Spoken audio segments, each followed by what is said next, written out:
Stories with Popoy and Mingming. Kuya Jet, kamusta ka? Oh, ikaw pala, Popoy. Pero, ito ako, nahihirapan.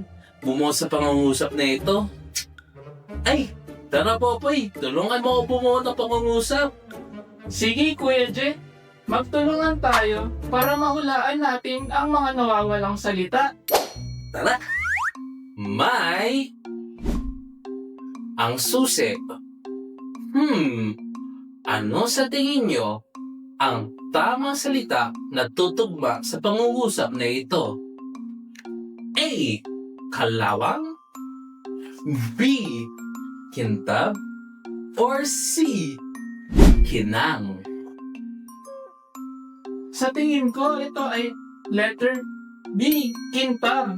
Kayo mga bata, ano sa tingin nyo ang tamang sagot? Mukhang mali ka dun, Popoy. Kasi ang tamang sagot ay... kalawang. Paano mo naman nasabi, Kuya Jet? Kasi ang mga salitang kintab at kinang, ito ay tumutukoy kung malinis ba ang gamit. Pero base sa imahe na to, madumi ang susi. Kaya, ang salita na gagamitin natin ay kalawang. Mga bata, gayahin niyo ako sa pagbigkas ng salitang kalawang.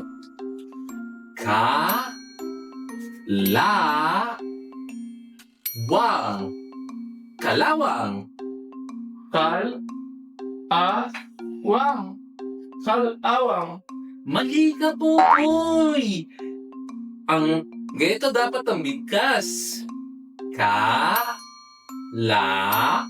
Wang. Kalawang. Wang. Kalawang. Yun! Tama ka na, Popoy! Balakpakan niyo rin sarili niyo, mga bata! Tara na at pupunta na tayo sa pangalawang tanong. Gamit ko ang... ano sa tingin niyo ang tamang sagot? A. Sangkalan, B. Sandok, or C. Kawali? Ang sagot, Kuya Jet, ay letrang C, kawali. Galing! Ang galing ni Popoy! Pero Popoy, paano mo nalaman na yun ang tamang sagot? Ang kawali, Kuya Jet, ay ginagamit para lutuin ang mga pagkain, kagaya ng litrato na ito. Sige, Popoy. Total tama ka. Samahan mo ang pagbigkas ng salita na to. Kawali. Kawali. Tara, Popoy. Tayong dalawa naman. Sige, Kuya Jet. Okay. Kawali. Kawali. Okay naman, mga bata. Samahan niyo kami ni Popoy. Kawali. Kawali. Kawali. Kawali. Yay! Ito naman ang pangatlong halimbawa. Ang... Ako naman. Ikaw ang sumagot sa patlang na ito, Kuya Jet. O sige na nga, Popoy. Ikaw na. Go! Yay! Ang bata ay blank sa harap ng kamera. Ano sa tingin mo ang tamang sagot, Kuya Jet? A. Dila, B. Nadapa, o C. Mamisi? Parang wala namang tamang sagot sa binigay mong choices. Talaga ba, Kuya Jet? Ang akala ko ay ang tamang sagot ay dila. Popoy, tama pa rin naman yon. Pero pag ginamit mo ang salitang dila, dapat bibigyan natin siya ng panlapi. Kaya ang magiging sagot yan ay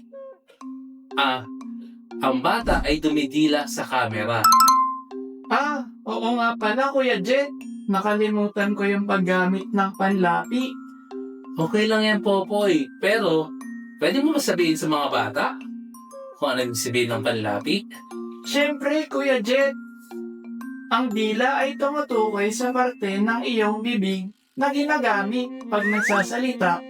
At ang salitang dumidila ay ang aksyon na ginagawa ng bata sa video, kung saan pinakita niya ang dila niya sa harap ng camera. Hello, Mingming! Sakto at nandito ka na. Naisipan kasi namin ni Kuya Jeff na maglakad-lakad sa parky. Kaya kung maaari, kayo muna ni Ate Cha ang pumalit sa amin. Ano ba ang gagawin namin ni Ate Cha para matulungan namin kayo? Iin mo lang ang wastong salita para sa larawan. Mukha ba sa'yo yan? Mukha ba tutuwa din si Ate Cha? Sige, tutulungan namin kayo at mag-iingat kayo Salamat, Mingming! Salamat, Mingming. Tara, Popoy. Lakad na tayo palabas. Tara, Kuya Jet!